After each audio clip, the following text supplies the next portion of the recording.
au départ, je voulais, vous savez, on vous en parle, Thomas a créé cette playlist sur la corruption, les années Trump, et on parle énormément de Trump dans la fortune a augmenté depuis son arrivée, il n'y a même pas encore 9 mois à la Maison-Blanche. Vous savez qu'on estime que désormais, grâce à son rôle de président des États-Unis, il a une fortune désormais de 7 milliards de dollars. Et on avait un petit peu parlé de Barron Trump, un petit peu de Melania, qui, en parlant d'illustration du Time, a mis en vente des boules de Noël, elle aussi. Donc, on parle beaucoup de ça et je voulais vous faire un sujet sur la famille Trump en général, les enfants Trump, les belles-filles, donc évidemment. Et puis, je me suis dit, non, c'est tellement important que l'on va aujourd'hui parler uniquement de Eric Trump. Mais justement, Thomas, si tu pouvais nous montrer cette une de New Republic qui nous expliquait que les enfants de Trump, enfants, petits-enfants, hein, on avait fait un sujet aussi sur la petite fille de Donald Trump qui désormais vendait du merch extrêmement cher en utilisant la Maison-Blanche comme lieu pour ses pubs. Il n'y a pas de souci.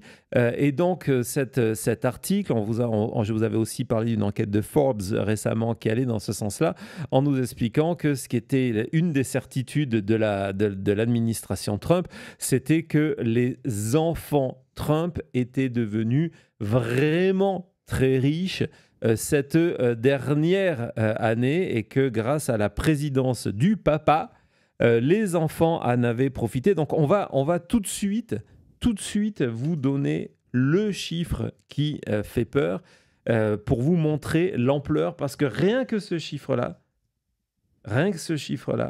démontre l'existence de ce système de corruption qui est à la fois un mélange de grift, hein, on a utilisé... Est-ce que tu peux nous expliquer, Thomas, c'est quoi le grift aux États-Unis ? Le grift, c'est ce qu'on voit Trump faire depuis 10 ans et tous les gens autour de Trump, c'est de trouver n'importe quelle manière de vous vendre n'importe quoi à sa base et de gratter chaque dollar, que ce soit sur une casquette, un t-shirt, un livre, et de toujours vous donner l'impression, en plus de vendre la chose, comme si c'était vraiment important et qu'on comptait sur vous. Voilà, donc c'est un mélange de grift. On va voir, Eric est en pleine promo en ce moment, Eric Trump, pour la sortie de son nouveau livre. Mais au-delà de ça, on a dépassé ça. Même avec du grifting à la Trump, on ne peut pas arriver dans ces chiffres-là. Parce que le chiffre que vous devez retenir, si vous devez en retenir qu'un de cette émission, c'est qu'en novembre 2024, à la veille de l'élection, la fortune de Eric Trump est déjà considérable. C'est une fortune estimée à 40 millions de dollars. 40 millions de dollars. Hein, vous voyez, Don, son frère aîné, a 50. Lui, il a 40 millions de dollars. C'est pas mal. Tranquille. C'est pas mal. Il y a un mois, Forbes est revenu sur son travail pour se rendre compte que désormais, la fortune et on était à 8 mois de présidence de son père, la fortune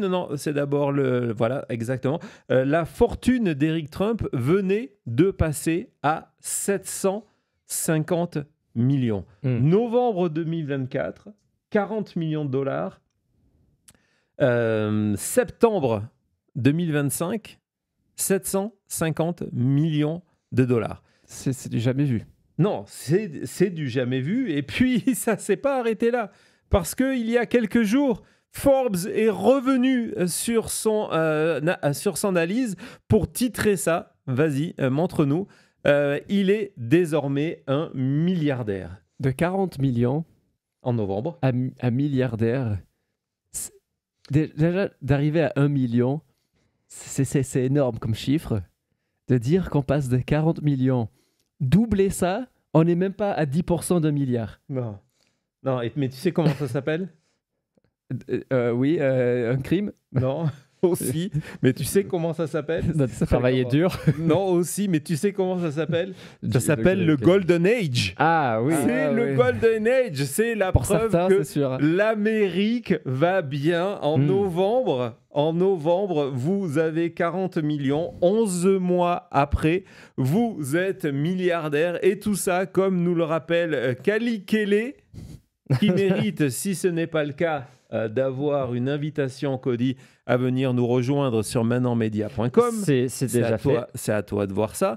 Dans tous les cas, c'est la preuve qu'en 11 mois, vous pouvez passer de 40 millions de dollars de fortune à 1 milliard. Et comme le dit Thomas, hein, 1 milliard, c'est pas 40, 100 millions, et hop, 1 milliard. Non, non, on parle de 1000 millions. Hein, je crois que c'est ça. Déjà, d'arriver de 40 à 75 millions, comme on a vu. Non, 750. 550, ouais. Ah, excusez-moi, oui. Come on, think big. Ben voilà. Ouais. Qu'est-ce qu'il y a à dire? Ouais, Qu'est-ce qu'il y a à fou. dire? Il y a beaucoup de choses à dire. Non, c'est voilà. À partir de là, oui, c'est de la folie et vous avez et c'est pour ça que j'ai voulu faire ce sujet principalement sur lui parce que c'est le symbole de ce qui se passe lorsque on vous parle de l'enrichissement de Donald Trump. Ça paraît évident, mais de voir ce qui est en train d'arriver avec ses enfants, avec Bannon, donc le frère cadet de Eric, qui a Baron, excusez-moi, qui a une fortune de son côté qui est estimée à au moins 250 millions alors qu'il a 19 ans. Non, mais bon, ce sont des beaux débuts. Et donc, évidemment, si vous avez vu passer mon message sur Blue Sky et si vous avez vu passer mon tweet, j'ai une des citations préférées de Eric Trump, hein, et les mots ont de l'importance, c'est de dire notre famille a tellement fait de sacrifices pour l'Amérique. Ouais. Et c'est des sacrifices que l'on aimerait faire. Là, il est plus millionnaire, techniquement. Non, il a sacrifié ça. Ouais. Il est plus millionnaire, il est effectivement milliardaire. Cet argent, cette nouvelle fortune de Eric Trump, elle est principalement due à des participations dans des tas de sociétés qui sont favorisées par la politique de son père. D'ailleurs, des fois, avec même des doutes du côté insider trading. Donc, encore une fois, on vous avait parlé des manipulations des marchés. On va le voir lorsque Eric et son frère Don décident d'acheter... Non, on a insider, Thomas, s'il te plaît. Décident d'acheter des actions, de venir dans une compagnie comme par hasard. Hein, donc ça, c'était au mois de mars dernier. C'est toujours dans Forbes. Et donc, on nous explique que, il y a l'action, parce qu'évidemment, dès qu'ils arrivent quelque part, l'action explose et que donc, il y a eu de toute apparence, mais il n'y aura pas d'enquête. Le groupe qui est en charge d'enquêter sur ce genre de pratique n'existe plus. Bon, voilà, donc c'est extrêmement clair. Donc, avant que publiquement on sache qu'ils viennent comme investisseurs d'une compagnie, résultat, il y a des transactions suspectes. Mais ce qui m'a fait rire dans cet article, Thomas, ce qui m'a fait rire, entre guillemets, hein, soyons clairs, ce qui m'a interpellé, ce qui m'a amusé dans cet article-là, c'est que, tu sais, quand on va sur Internet, très souvent, il y a l'article principal et dessous, pour t'inciter à cliquer, il y a une liste d'autres articles sur le même sujet. Et donc, c'est authentique. Hein, c'est la capture d'écran, je l'ai faite ce matin. Lorsque vous allez sur Forbes et que vous tapez Eric Trump et que vous avez cet article-là qui sort pour expliquer qu'à ce moment-là, il était arrivé à 750 millions de dollars, les autres articles qu'on vous propose... voilà. Et il y en a là qui rendent mais fou quand on voit, ok, le deuxième, quand on parle de DEI... Non, vas-y, commence par le premier. Ok, d'accord. Le premier, c'est que les fils Trump ont investi dans des centres d'intelligence artificielle. Centre de données, ouais. Après avoir mis des milliards dans ça. Donc voilà, on se met l'argent dans la poche. Non, mais en fait, c'est après que le père ait insisté. Après que le père, oui. Et fait que les États-Unis investissent des milliards là-dedans. Vas-y, continue. Le deuxième, c'est cette histoire de népotisme qu'on disait où Donald Trump Jr. va à 2 meetings pour une boîte de Trump Media. Donc, il travaille très peu. Il fait 2 réunions de travail. Fait 2 réunions de travail et on lui paye quasiment 25% du revenu de la boîte pour ce travail-là. Waouh, ce n'est pas normal. Celui-là sur comment ça c'est comme son père. C'est son père. Voilà, How Donald Trump Shifted Kids Cancer Charity Money. C'est comment Trump a réussi à faire une magouille où il a pris l'argent, lever des fonds qui étaient censés être pour des enfants, association caritative, qui ont du cancer, hop, dans son business à lui. Ouais, une association caritative que Eric gérait.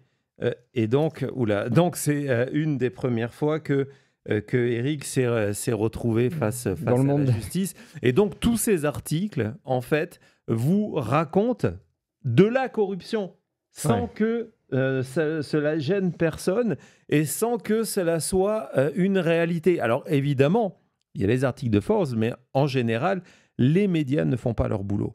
Par exemple, aujourd'hui, pourquoi Eric Trump est milliardaire, donc il y a tous ces investissements.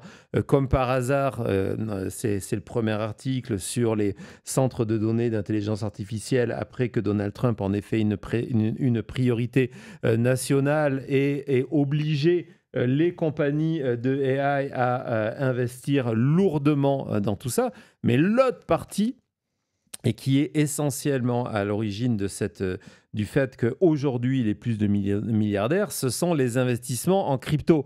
Donc, je vous invite évidemment à aller voir notre sujet d'il y a quelques jours sur ces manipulations de marché, avec entre autres la World Liberty Financial, qui est cette compagnie qui a été créée par les Trump et les Witkoff, et dont l'argent qui permet aujourd'hui à Eric Trump d'être milliardaire, vient de sources extrêmement suspicieuses. Vous avez des investisseurs qui étaient poursuivis par la justice américaine pour des malversations, blanchiment d'argent, etc., qui ont investi dans cette compagnie. Résultat, les plaintes se sont arrêtées et les équipes chargées d'enquêter sur ces dossiers-là ont été éradiquées, on va dire ça comme ça. Et puis aussi, ces pays, on vous avait parlé, on vous a fait tout un sujet sur le Qatar, mais n'oublions pas ce que je vous avais raconté avec les Émirats arabes unis. Vous vous rappelez, on a vu cette vidéo il y a 2 jours en Égypte, lorsque Trump, tout sourire, se rend compte qu'il y a un chèque qui arrive, un chèque qui arrive et il vient lui serrer la main en disant, lui, il a un montant illimité de cash. C'est lui qui, justement, a investi 2,5 milliards de dollars dans la compagnie de Eric Trump, qui en échange, la Maison-Blanche en même temps a garanti le fait qu'il pouvait obtenir les fameuses puces ultra sensibles d'intelligence artificielle faites aux États-Unis. C'est ce genre de schéma. Et quand je vous dis il y a les Trump, les associés des Trump, ce sont les Witkoff, qui sont en charge des négociations. Donc, cette situation où on mélange tout, c'est à vomir. Et j'ai un exemple particulier de cette espèce de clientélisme créé par Donald Trump, qui est quasiment, si un jour il y a un procès qui pourrait être une preuve de corruption, qui est ce qu'on appelle un hot mic, qui a été enregistré de manière accidentelle, justement, il y a 2 jours, du côté de du côté du congrès, de la réunion, du sommet, excusez-moi, du sommet en Égypte, et c'est la fin du sommet, et vous avez le président indonésien qui vient voir Donald Trump, et il souhaiterait le support des États-Unis, ce qui est souvent un support militaire, comme on a vu dans le Qatar. Donc, il voudrait être dans le camp de Donald Trump, pour simplifier. Et comment ça se passe ? C'est que d'abord, avant d'avoir ce soutien politique de Donald Trump, il faut passer par une case. Et cette case-là, c'est la case Eric Trump. Ça veut dire quoi, la case Eric Trump ? Eric Trump n'est pas un membre de la Maison-Blanche. Et quand la conversation, vous allez voir, avec Donald Trump, oriente sur cette volonté de rencontrer Eric Trump, c'est pour faire des deals économiques qui vont enrichir la famille Trump et qui vont donner au pays qui est prêt à faire le business avec Donald Trump ce qu'il souhaite, des meilleurs frais douaniers, parce que les frais douaniers sont, comme un chef de mafia, sont des manières pour venir forcer les pays à se soumettre et à signer des deals avantageux pour les États-Unis, mais aussi pour Trump. Regardons cette vidéo.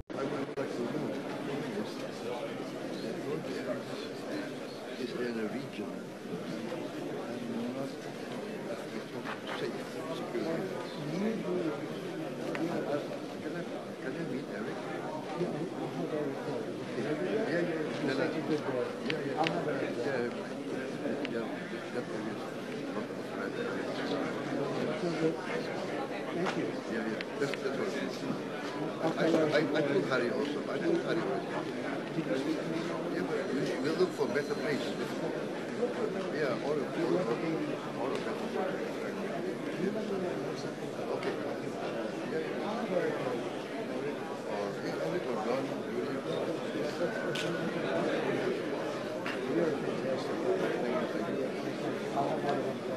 Thank you. I like it. Donc vous avez, je le répète, cette vidéo est complètement folle. Vous avez le président de l'Indonésie qui parle de la sécurité de son pays et la conversation tombe sur Donald Trump qui dit je vais faire que Eric vous appelle et on en discute. Et Subianto a très très bien compris. Il dit que ce soit Eric ou Don Junior, c'est la porte d'entrée. Si aujourd'hui vous voulez le soutien de la Maison-Blanche, le soutien des États-Unis, vous devez d'abord passer à la caisse. N'oubliez pas que ni Eric Trump ni Don Jr. Trump ont des postes officiels à la Maison-Blanche où ils sont des fonctionnaires comme Marco Rubio ou d'autres, où ils ont du pouvoir en termes de faire des actions politiques. C'est vraiment passer en disant, voilà, je vais passer par tes fils parce qu'ils gèrent ta marque, ton argent. C'est fou. C'est fou. Allez, on fait une petite pause, on se retrouve tout de suite après. Donc ça, c'est le côté corruption. Il y a aussi évidemment le côté grift, comme par exemple lorsque Eric se transforme en porte-parole de la nouvelle casquette Trump, pour que vous ayez avec le lien sur le tweet original, je vous ai mis juste la photo. Je vous rappelle que c'est un Trump en 2028. Bon, vous allez me dire, il n'y a pas de prénom dessus, ça pourrait être lui, mais Donald Trump en 2028, c'est contraire à la Constitution, même si il y a 2 jours, Steve Bannon a expliqué qu'on allait laisser passer les élections intermédiaires de 2026 et qu'après, ça serait le sujet et qu'il avait identifié plusieurs manières pour permettre à Trump d'être candidat à nouveau en 2028. On va évidemment suivre tout ça. Donc ça, c'est le grift un des aspects du grift de la famille Trump en général. La vente de casquettes, comme on a vu, son père vend des montres, vend des chaussures, vend tout. On ne va pas faire la liste parce que la liste durerait 45 minutes à elle-même. Et au-delà de ça, il y a un autre grift, c'est de venir vendre des livres qui très souvent sont publiés par leur propre compagnie. Ce qui a changé aujourd'hui, on va le voir, c'est la distribution de ces livres-là. On va en parler dans quelques secondes. Alors justement, si on parle d'Eric et si Eric est de partout en ce moment, c'est parce qu'il a un nouvel ouvrage qui sort. Thomas, tu peux nous montrer la couverture? Non, ce n'est pas pour vous inciter à aller l'acheter. Et donc voilà, hein, c'est comment ma famille, le combat de ma famille pour sauver notre nation. Et devenir milliardaire. Et devenir milliardaire. Il devrait faire des guides d'ailleurs, comme son père. C'est une université. Ouais, donc entre autres, c'est ce nouveau livre. On a cette petite pub où il annonce la sortie de ce livre-là. Vas-y, Thomas. Hey everybody, really excited about this Under Siege. Tag me when you pre-order your book at erictrump.com. I'll try and repost you whenever I possibly can. We're going to have a great time with it. The book is absolutely amazing. I put my heart and soul into it over the last several years, and you're going to love it. Go to erictrump.com to pre-order Under Siege. Voilà, donc ça c'était avant qu'il sorte, il est sorti cette semaine. Et la différence entre ce livre-là et les précédents, c'est pas la première fois que les Trump, les Don, les Lara, les Donald sortent des livres, c'est que très souvent en termes de distribution, la distribution c'est le business le plus important, c'est l'étape la plus importante de la vente d'un livre, de la vie d'un livre. C'est vous écrivez un livre, vous trouvez un éditeur et l'éditeur, si vous voulez qu'il achète, si vous voulez que le public achète, il faut que le livre soit distribué dans les librairies, dans toutes les librairies des États-Unis et se retrouve également dans les supermarchés, etc., etc. Pareil en France, lorsque vous avez un livre, l'aspect le plus important, ça va être sa distribution de ce livre-là pour s'assurer que les gens qui ont envie d'acheter de ce livre, ils vont le trouver aussi bien dans leur Leclerc qu'à la Fnac, que leur libraire indépendant, que vous devez soutenir les libraires indépendants. Ils ont besoin de votre aide. Et donc, la grosse différence avec cette année, et c'est encore un exemple, et ça va nous faire de la peine, je vous le préviens, d'une autre société qui vient de Keith Haring, c'est la première chaîne de vente de livres aux États-Unis, la première chaîne hors Amazon, mais avec des librairies, c'est Barnes & Noble, qui est l'équivalent, si vous voulez, je ne sais pas, de ce qu'était Gibert en France ou de ce qu'est la Fnac, donc une chaîne de librairies en travers tous les pays.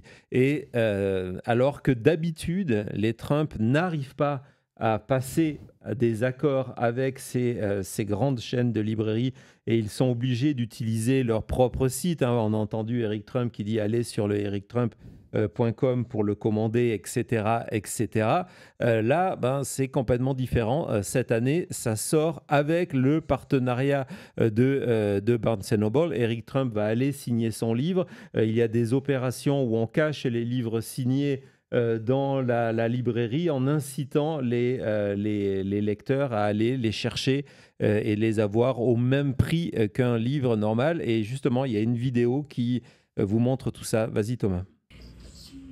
So I'm in the Barnes & Nobles in Palm Beach Gardens. I'm here with an amazing group of people and an amazing store manager. Joe, thank you very much for having us. They put out a beautiful display for us. I'm signing a bunch of books. They're going to hide them around the store. Come over to Palm Beach Gardens, get your book Under Siege, or go to any Barnes & Nobles. They've been an amazing partner in this whole endeavor. They've really been incredible. But a bunch of signed books here. First comes, first serve. You're going to hide them a little bit. You're going to make it a little bit challenging for them. So come over to Barnes & Nobles, Palm Beach Gardens, a bunch of signed books. Ouais, c'est plusieurs choses. Déjà, il n'arrête pas de dire Barnes & Nobles. C'est Barnes & Noble. Ouais. Donc voilà, le gars, il n'a même pas pu faire ça comme il faut. Et à chaque fois que je vois ce titre, My Family's Fight, je me dis, mais vraiment, on est passé de l'auteur Mein Kampf à Mein Family's Kampf. Ça rend fou, ce genre de choses. Et en plus, Barnes & Noble, on aime bien. Pour la petite parenthèse, c'est quelque chose quand même qui compte énormément pour nous, des livres. Mais bon. Non, exactement. C'est notre librairie. C'est l'endroit où vous alliez étant enfant lorsqu'il y avait du story time. Non, c'est c'est en tout cas la preuve de cette Amérique du monde des affaires qui a capitulé extrêmement rapidement, sans aucune résistance, à la famille Trump, qui désormais bénéficie d'une structure. Je ne sais pas, Cody, tu pourrais voir ça. Tiens, combien il y a de Barnes & Noble, je ne sais pas si ça se trouve rapidement aux États-Unis, mais il bénéficie de cette infrastructure. Et comme vous le voyez, tous les livres qui sont là sur les tables quand vous rentrez dans le magasin, c'est la sélection du moment de la librairie. Imaginez la même chose dans une Fnac. Dans une Fnac en France, tu as le chiffre? Plus de 700. Voilà, 700 librairies à travers tous les États-Unis. Et ce côté, tu viens de parler du titre, hein, ce côté pour expliquer on est une famille à part, choisie, etc. Elle a pris un nouveau tournant. Déjà, ce qu'il faut que vous compreniez, c'est que Eric Trump a décidé d'utiliser, vous n'allez pas être surpris, la mort l'assassinat de Charlie Kirk comme excuse en nous expliquant qu'il a annoncé le jour de l'assassinat de Charlie Kirk la sortie de son livre, que c'est tout ça est lié quelque part, les deux destins de son livre. Je ne sais pas comment il fait le rapprochement, mais en tout cas, le destin de son livre et le destin de Charlie Kirk, c'est la même chose, parce que l'histoire qu'il raconte dans son livre, c'est la raison pour laquelle Charlie Kirk s'est fait assassiner. Donc, il y a vraiment un mélange des genres. Et récemment, il était chez Benny Johnson, hein, qui a pris la place de Charlie Kirk, qui est désormais l'influenceur numéro 1 pro MAGA, qui est un des comptes qui fonctionne le mieux, un des podcasts qui est en progression la plus forte sur YouTube. Donc n'hésitez pas à vous abonner au nôtre, parce qu'on n'a pas le même poids et la même vision et le même soutien que Benny Johnson, y compris de l'argent qui vient de Russie. On n'en a pas. Non. Donc abonnez-vous, cliquez sur la scène notification. Et donc il y avait... Ben Johnson a consacré une émission complète au livre de Eric Trump. Je vais vous en garder un seul extrait, je vous rassure, restez avec nous. Je vais vous garder juste un seul extrait où non seulement il essaye de mélanger avec Charlie Kirk, mais il nous explique que Donald Trump est non seulement en train de sauver la nation, comme c'est écrit dans le sous-titre, mais qu'il est en train de sauver Dieu. Hein, c'est plus Dieu qu'a sauvé Trump lors de la tentative d'assassinat de Butler en Pennsylvanie pendant la campagne l'année dernière. Désormais, c'est Trump qui sauve Dieu. Destroy us. And yet here we are, and we have this amazing peace, deal on Charlie Kirk's birthday. I can't tell you how many things are lining up. I mean, think about the fact that this book came out on Charlie Kirk's birthday, on the same day as we have peace in the Middle East. I mean, so many different factors are all coming together at once in the most unthinkable, unbelievable journey. You couldn't have scripted this. You could not, the wildest author could not have scripted this book and the trials and tribulations and twists and turns to get to where we are today. And look how much better humanity and our world is. We're saving Christianity. We're saving God, we're saving the family unit, we're saving this nation. I mean, DEI.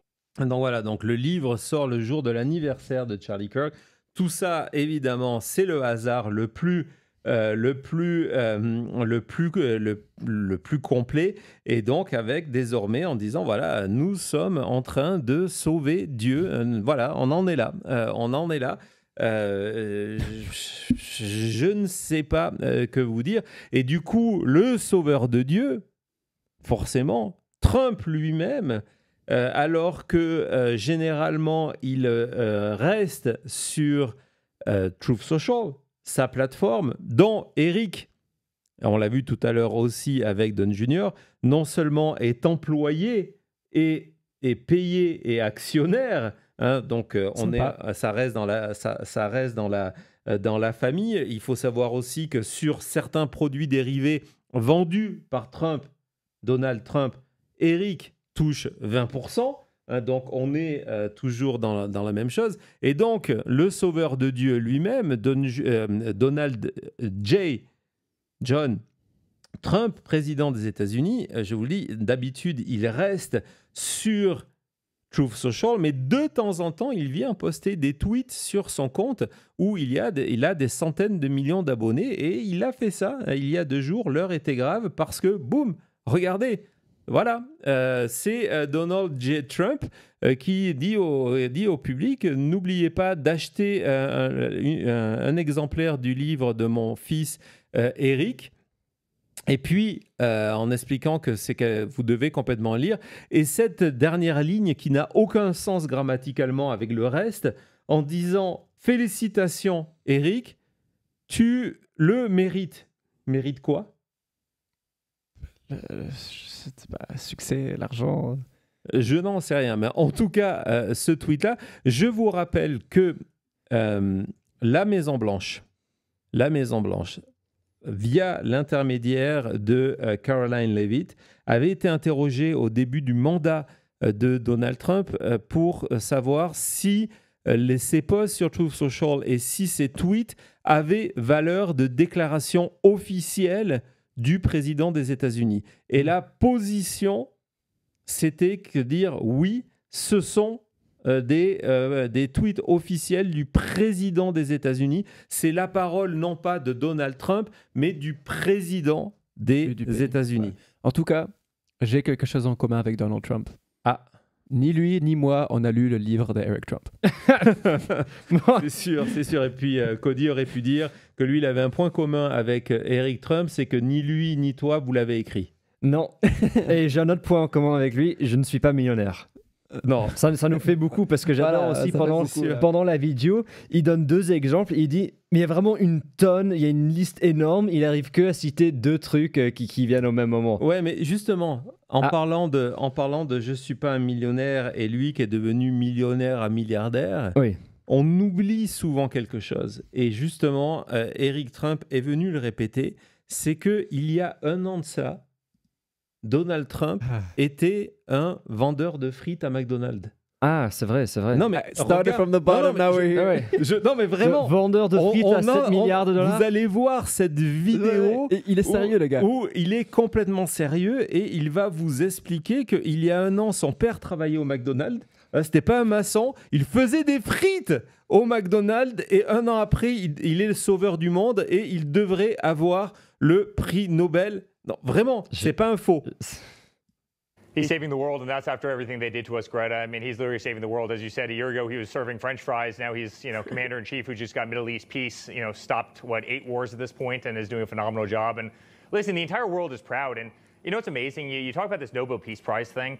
Every single leader of every single country is coming out saying that he should get it. In most conflicts, somebody wins, somebody loses. You've got a victor, you've got a kind of a loser of that conflict, whether right or wrong. Somebody's upset. Here, everybody's happy. Everybody wants peace. The whole world wants peace. They're all rallying behind this. You see that scene, obviously, not just in Israel. You see that scene in Egypt this morning. It was unbelievable. This is exactly why Donald Trump got elected. This is exactly what the American people want. This is exactly what the world wants. And as a son, I'm incredibly proud of him. Il y a 1 an, il servait des frites. 1 an après, il devrait avoir le prix Nobel. Je pense qu'il n'y a que les Trump qui peuvent dire ça sans être moqués pendant 3 ou 4 générations successives. Comment dire ça sérieusement, quoi? De dire, ouais, non. C'est fou, mais vraiment, ils ont peur de rien. Non. Il n'y a plus de filtre, il n'y a plus de je réfléchis avant de parler, ça n'existe pas. Moi, je dois réfléchir en général. Et comme dirait Audiard, c'est à ça qu'on les reconnaît. Ouais, exactement. Ah, bah alors là. C'est à ça qu'on les reconnaît. Les qui? Les gens qui ont peur de rien. Ah, les Trump, ok. Je pense qu'il y a peut-être un autre terme que tu voulais employer, non? Non, on va pas aller là. Mais donc, allez, petite pause. Donc, on va revenir sur Eric Trump. Thomas vous disait il y a quelques secondes qu'il osait tout. Et parmi le oser tout, il y a aussi la réécriture de l'histoire. Là, on est vraiment dans un sujet extrêmement grave et qui est encore un point commun entre le père et les fils. Et là, le fils, c'est cette volonté permanente de réécrire l'histoire et de mentir sans respecter aucunement les dates du côté de Trump lorsqu'on revient sur les diverses fautes du père.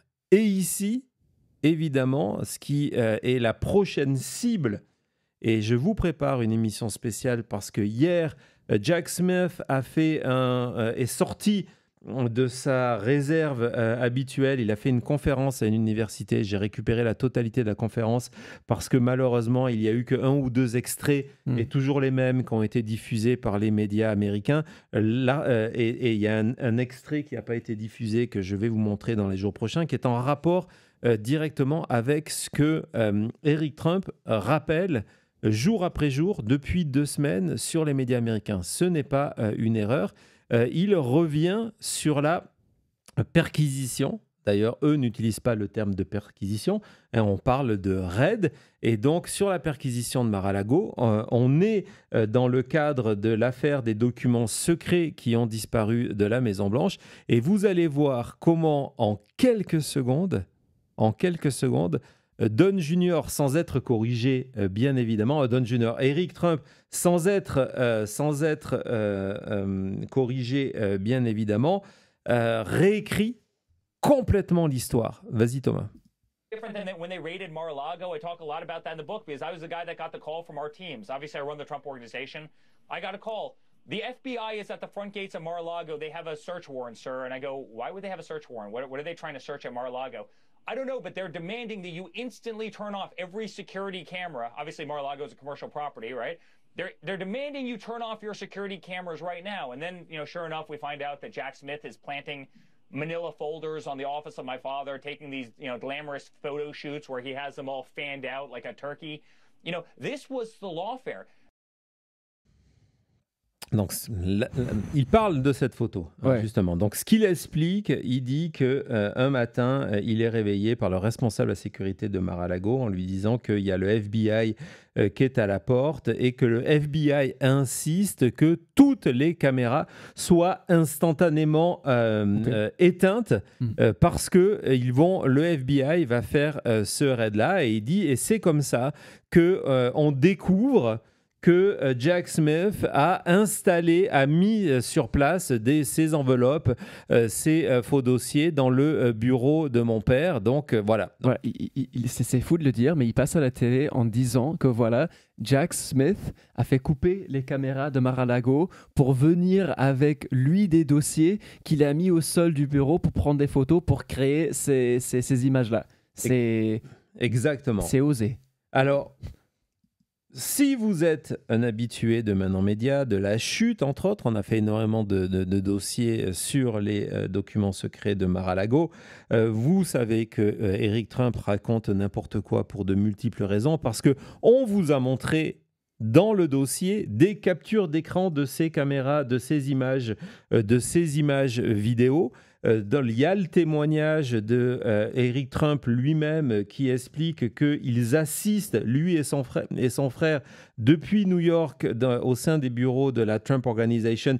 Ils suivent sur écran la progression des agents du FBI. Donc, il n'y a aucune demande de la part du FBI de dire on arrête les images, que au contraire, ces images font partie du dossier que la juge Eileen Cannon a étouffé en attendant que Donald Trump arrive à la Maison-Blanche et qui, depuis, ne sont jamais sortis. Et justement, hier, dans son intervention devant une université, Jack Smith a expliqué qu'ils avaient de multiples preuves.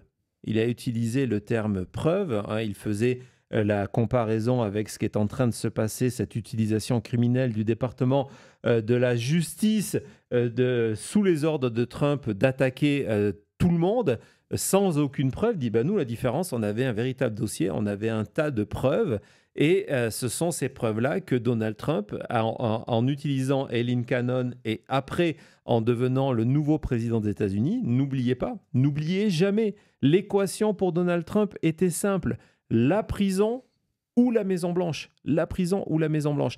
Donc, les preuves existent, les images existent, et puis, quand même, il y a les faits publics que personne peut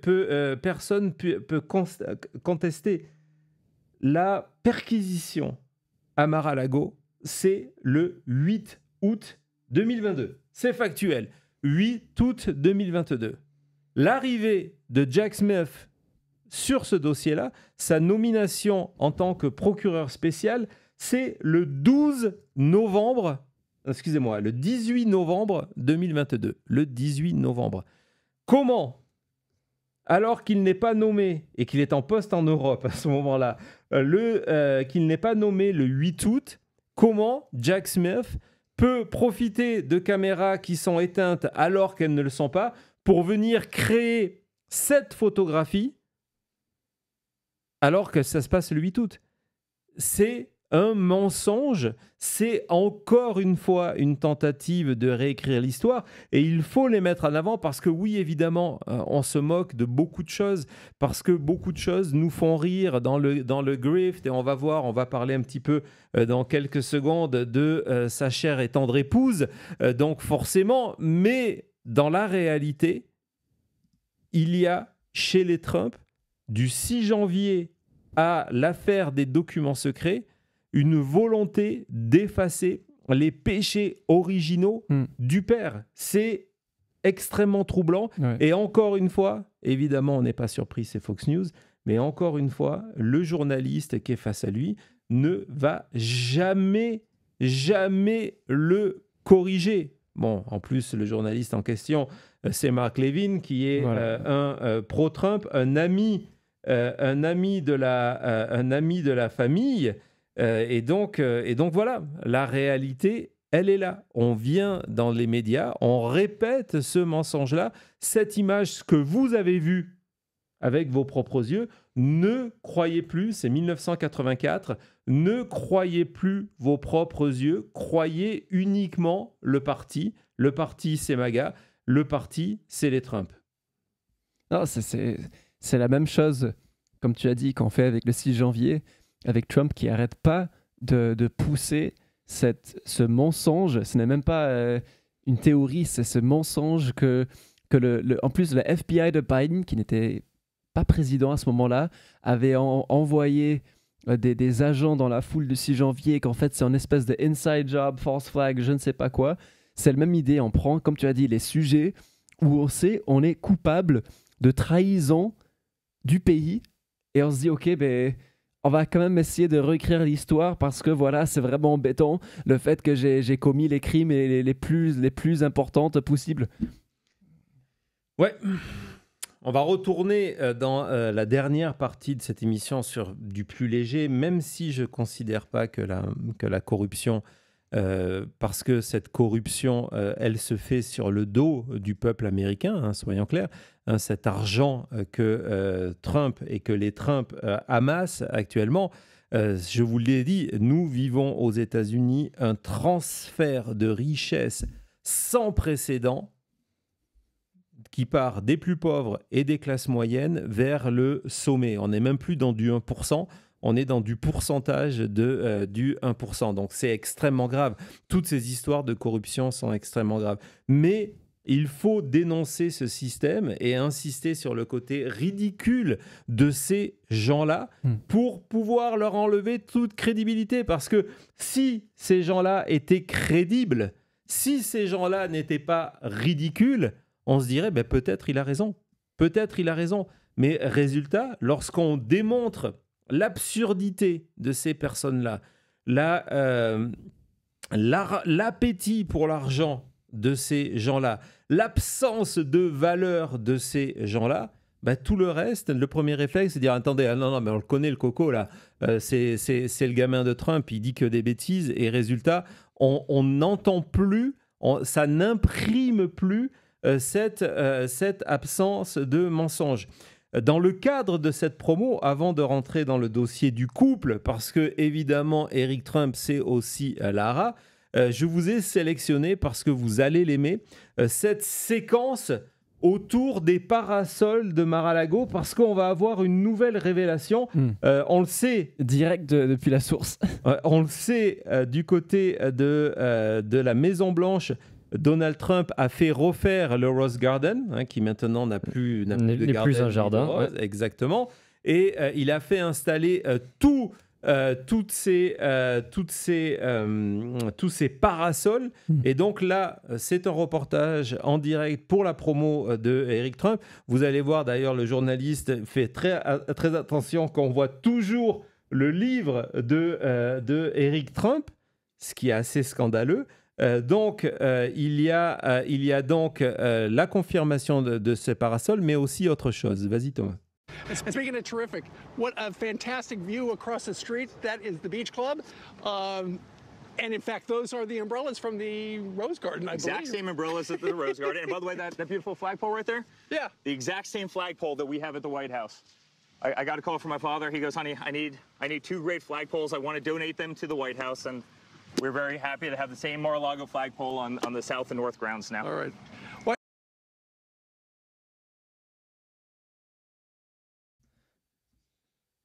Donc, confirmation que les parasols, donc vous avez vu, on est dans Fox and Friends, qui est l'émission du matin la plus suivie aux États-Unis, avec évidemment Donald Trump en tant que spectateur. C'est une émission qu'il ne rate jamais, c'est son émission préférée.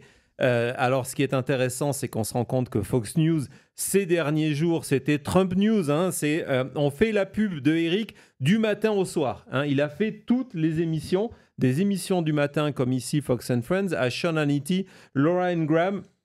Je ne l'ai pas vu sur Jesse Waters, mais je ne serais pas étonné.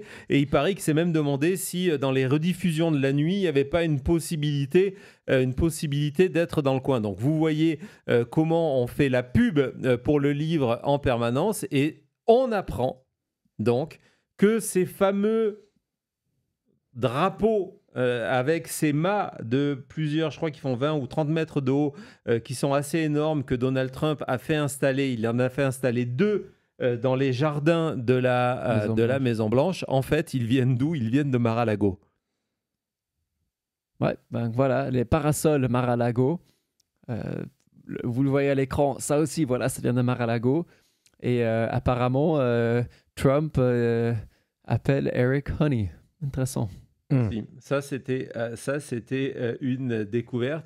Je soulève une seconde parce que c'est un film qu'on adore ici, Thomas. Je ne sais pas si toi, Cody, tu l'as... Oui, je l'ai vu. Donc, que nous adorons tous, qui est un énorme film que je vous invite à voir. Avec, très sous-estimé parce qu'il suit District 9. Ouais, avec Matt Damon et Jodie Foster, si je me rappelle bien. En tout cas, merci pour ton super chat, Andrew, et puis merci pour ta référence cinéma. Tu sais que les références cinéma ici, ça nous plaît. Ça nous plaît toujours. Merci beaucoup.